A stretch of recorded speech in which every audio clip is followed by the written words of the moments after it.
Hello, नमस्कार दोस्तों। मैं आपका दोस्त एवरेज सिंह। आई होप आप अच्छे होंगे, खुश होंगे, अच्छे से पढ़ाई चल रही होगी।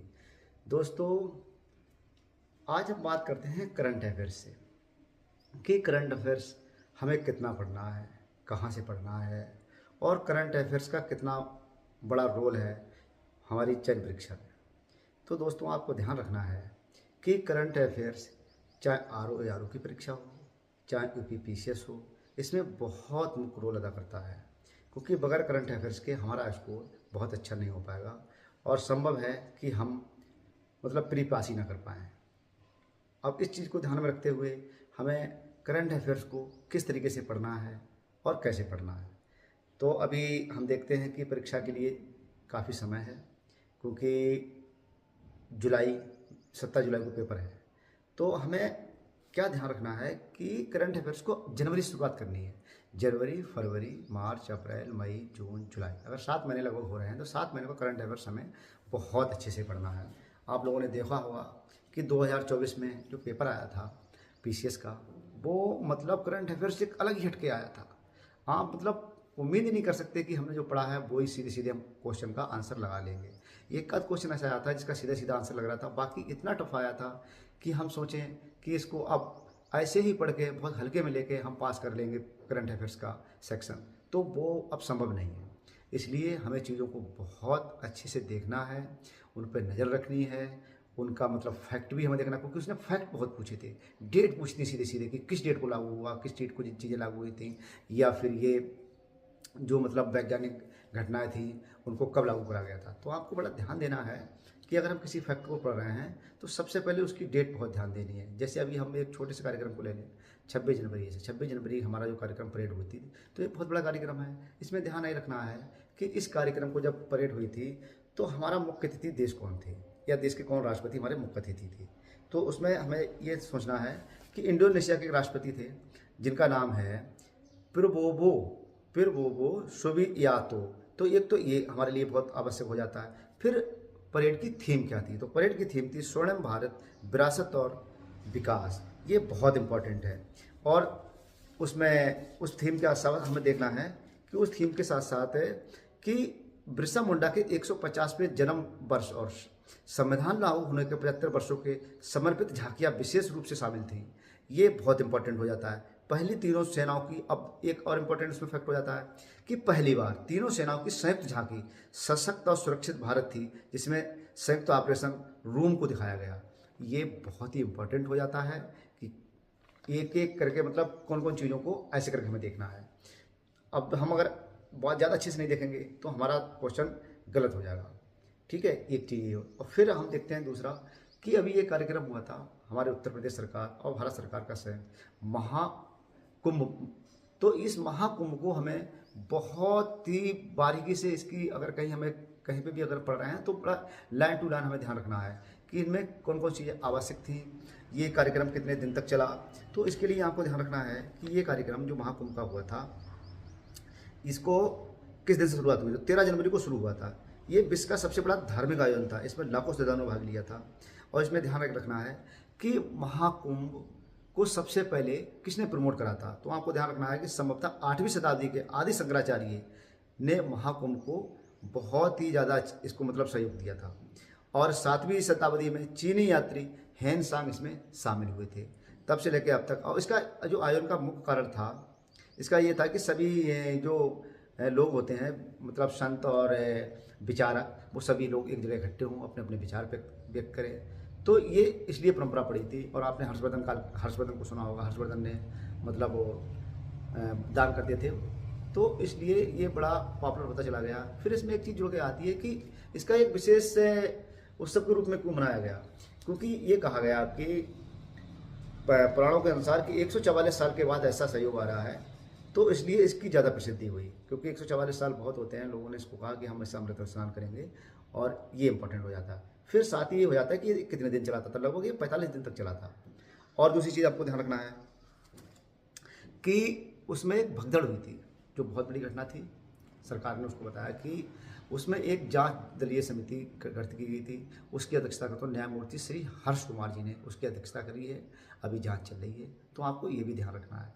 दूसरी ये है कि उसके साथ साथ ये कार्यक्रम हमने उसमें और जोड़ा था कि वाराणसी और अयोध्या ये भी शामिल करे थे हमने कि परिक्रमा वाराणसी की भी चल रही थी, अयोध्या की। तो उसमें ये पूछ सकते हैं कि महाकुंभ के साथ साथ 2 ऐसे शहर और कौन से थे जहाँ उन्हीं यात्रियों को मतलब लेके जाया जा रहा था। अब वाराणसी के बारे में अगर पूछा जाए तो वाराणसी किस नदी के किनारे है, तो ये गंगा नदी के किनारे है। वाराणसी संगम किसका है, असी नदी, और एक मतलब वो एक नदी है असी और एक है आपकी वरुणा। वरुणा असी नदी के किनारे ये बसाया गया और प्रॉपरली गंगा के नाम से वहाँ पर गंगा मतलब गंगा नदी है, ये मुख्य है। तो आपको ये भी ध्यान रखना है। फिर एक चीज़ ध्यान रखना है कि तमिल एक महोत्सव हुआ था, तमिल महोत्सव जिसको कहते हैं, तो ये कहाँ हुआ था। तो आपको ये भी बहुत अच्छे से ध्यान देना है कि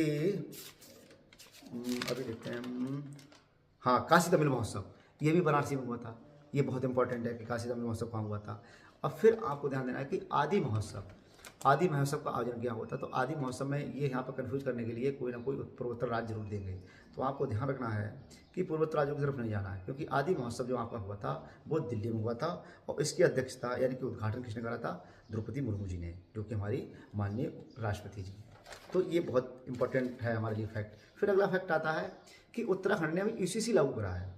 तो यूसीसी लागू करने वाला पहला राज्य उत्तराखंड है। अब यूसीसी कौन से अनुच्छेद में आता है, तो आपको सीधे पता होगा कि ये अनुच्छेद 44 की बात करता है। फिर यूसीसी में कौन शामिल नहीं है, तो आपको ये भी बहुत अच्छे से मतलब वो कंठस्थ करना है कि यूसीसी में आदिवासियों पे लागू नहीं होता है। और आगे चीज देखते हैं कि एक अभी हुआ था प्रवासी भारतीय दिवस। तो प्रवासी भारतीय दिवस कहाँ हुआ था, ये भुवनेश्वर में हुआ था। उड़ीसा की राजधानी है कहाँ, भुवनेश्वर। तो प्रवासी भारतीय दिवस के अंतर्गत आप देखते हैं कि इसकी थीम कौन सी थी, तो विकसित भारत के लिए प्रवासी समुदाय का योगदान। और इसके मुख्य अतिथि कौन थे, तो त्रिनाद और टोबैको के राष्ट्रपति थे क्रिस्टीन कार्ला कंगालू। तो ये आपको संज्ञान में रखना है। फिर एक लिए भी एक समिति आई थी मुख्य चुनाव आयोग चयन प्रक्रिया में बदलाव। तो आपको मुख्य चुनाव आयोग की चयन प्रक्रिया थी, अभी आपने देखा है कि मुख्य चुनाव आयुक्त जो उसमें से 2 चुनाव आयुक्त होते थे, उन्हीं में से सीनियर मोस्ट को बना दिया जाता था। अब इस समिति को उन्होंने हटा के अब कहा है कि कानून मंत्री है उनकी अध्यक्षता में एक समिति बनेगी, जिसमें 5 सदस्यों पर 5 लोगों पर चर्चा की जाएगी कि किसको बनाया जाए। तो इसको इम्पोर्टेंट बहुत ध्यान रखना है कि ये कहाँ पर है। फिर इसमें इसके साथ ये है कि मुख्य चुनाव आयुक्त का कार्यकाल कितना होता है, मुख्य चुनाव के मतलब पहले कौन मुख्य चुनाव आयुक्त थे, तो आपको सुकुमार सेन याद रखना है। लास्ट के 3 चुनाव आयुक्त को आपको ध्यान रखना है, जिससे उनका क्रम लगवाने के लिए आ जाए तो हम उनको लगा लेंगे। फिर आपको ध्यान रखना है भारत का उच्च शिक्षा एक प्रदेश पर एक रिपोर्ट आई थी। तो उच्च शिक्षा की जब हम बात करते हैं, शिक्षा की बात करते हैं, तो हमारे जहन में सबसे पहला नाम आता है केरल। और यहाँ पे भी ऑप्शन में वो केरल पहले देगा, आपको ये बिल्कुल अभी से सोच लेना है। अब किंतु केरल नहीं है यहाँ पर, तभी हमारी क्वेश्चन गलत करने की संभावना ज़्यादा रहेगी। इसमें सबसे पहले है तमिलनाडु, फिर इसके बाद हिमाचल, फिर उत्तराखंड, इसके बाद केरल आता है। इसलिए आपको ध्यान रखना है कि तमिलनाडु, हिमाचल प्रदेश और उत्तराखंड। फिर अगली घटना घटती है दिल्ली विधानसभा चुनाव से। दिल्ली विधानसभा चुनाव हुए थे जो कि बहुत बड़े स्तर पर दिल्ली की सरकार में आमूल परिवर्तन हुआ था। आप पार्टी की सरकार वहाँ से गई और इसके बाद बीजेपी की सरकार 27 साल के बाद पूर्ण बहुमत से आई है। तो वहाँ पर ये ध्यान रखना है कि कितनी सीटें थी विधानसभा की, 70 सीटें थीं। 70 सीटों में बीजेपी ने कितनी सीटें जीती थी, तो 48 सीटें। वहाँ की मुख्यमंत्री जी कौन बनी हैं, तो रेखा आर्या जी बनी हैं। आपको ये ध्यान रखना है। और अगली बात चलती है कि हाँ, ये कभी कार्यक्रम चला 100 दिवसीय टीबी उन्मूलन अभियान, ये किस मंत्रालय ने चलाया, तो आपको ध्यान रखना है कि वो स्वास्थ्य मंत्रालय देगा। तो स्वास्थ्य मंत्रालय के साथ साथ इसमें क्या है कि स्वास्थ्य मंत्रालय प्लस परिवार कल्याण मंत्रालय द्वारा चलाया गया है। ये बहुत बड़ा कार्यक्रम है क्योंकि भारत में टीबी के सबसे ज़्यादा मरीज पाए जाते हैं और टीबी उन्मूलन कार्यक्रम बहुत पहले से चल रहा है। सरकार का बहुत मतलब महत्वाकांक्षी कार्यक्रम है, इसलिए इसको हमें बहुत अच्छे से ध्यान रखना है। फिर अगली बात होती है कि अभी कुछ जैसे है पंजाब, अब वो जल जीवन मिशन के अंतर्गत बहुत ज़्यादा काम हुआ है गांव में। हर जल घर नल की बात चली है, हर घर जल, और सरकार ने इसको बहुत अपने आमूल परिवर्तन के साथ इसको चालू लागू कराया है। तो पंजाब जो है 100% यानी कि पाइप जल आपूर्ति का लक्ष्य प्राप्त कर लिया है। तो ये आपको बहुत अच्छे से ध्यान रखना है। फिर दूसरी चीज़ देखनी है कि अभी जैसे हम देखते हैं कि दिल्ली विधानसभा जो हो गए, हाँ अभी 100 दिवस कार्यक्रम हो गया। हाँ, ये देखना है कि एक मिनट, काशी तमिल महोत्सव भी हो गया। हाँ, कुंभ में एक गिनीज वर्ल्ड रिकॉर्ड बना है, जिसको बहुत ही ध्यान देना है। नदी सफाई का गिनीज वर्ल्ड रिकॉर्ड बना है। ये क्वेश्चन जरूर पूछा जाएगा, इसलिए आपको बहुत ध्यान रखना है।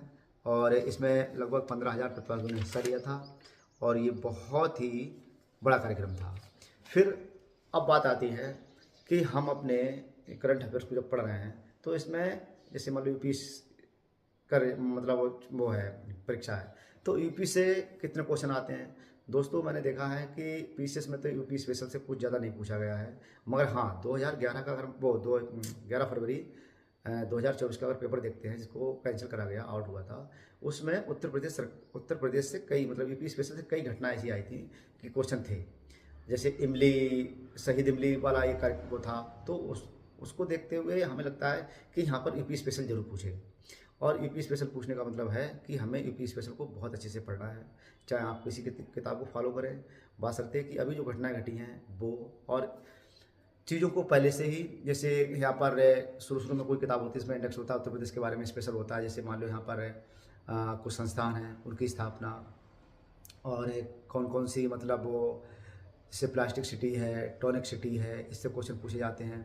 और आईटी सिटी पूछता है, और लेदर सिटी के बारे में पूछता है।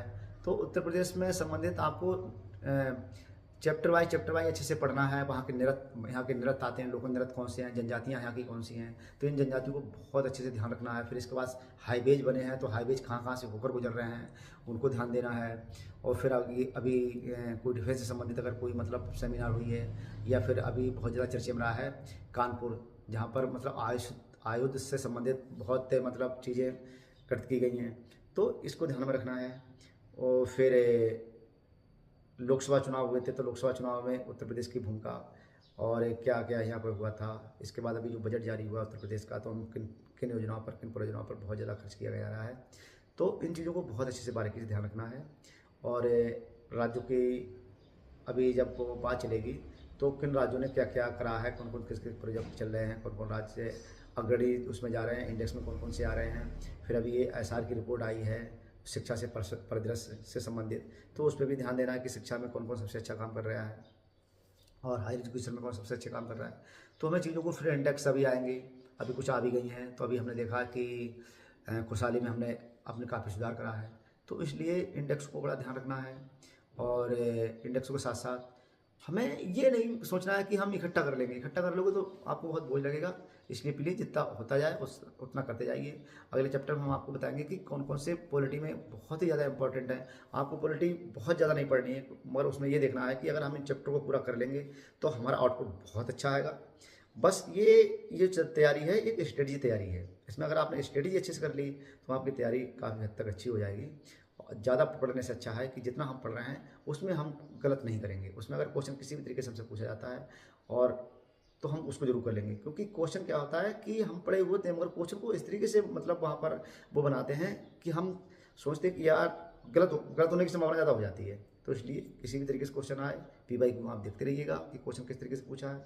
आप जब करंट अफेयर्स देखेंगे वहाँ बहुत टफ तरीके से पूछा है, तो उसी तरीके से हमको तैयारी करनी है, क्योंकि वो हल्के में हमको नहीं लेना है कि करंट अफेयर्स बहुत हल्के में ले लेंगे, तो ये नहीं। क्योंकि करंट अफेयर्स का बहुत बड़ा रोल होता है हमारे चयन में कि हम अंदर होंगे या बाहर होंगे, तो इसको हल्के में लीजिएगा, इसको बराबर टाइम दीजिएगा। हिंदी भी है, हिंदी में हम देखेंगे कि क्या क्या चीज़ों पर हमें सबसे ज़्यादा जोर देना है, क्योंकि हिंदी में भी स्कोर अगर हमने अच्छा कर लिया है तो बिल्कुल हम निश्चिंत होंगे कि हमारा होना ही होना है। तो हिंदी करंट अफेयर्स पे बहुत ज़्यादा ध्यान रखिएगा, अपने स्ट्रेटजी को अच्छे पढ़ते रहिएगा, टेंशन मत लीजिएगा। जितना खुश रहेंगे उतनी अच्छी से पढ़ाई होगी, और बिल्कुल आपको आपका हाथ में सिर्फ पढ़ना है, हम लोग पढ़ ही सकते हैं और हमारे हाथ में कुछ नहीं है। थैंक यू वेरी मच, अगले वीडियो मिलते हैं।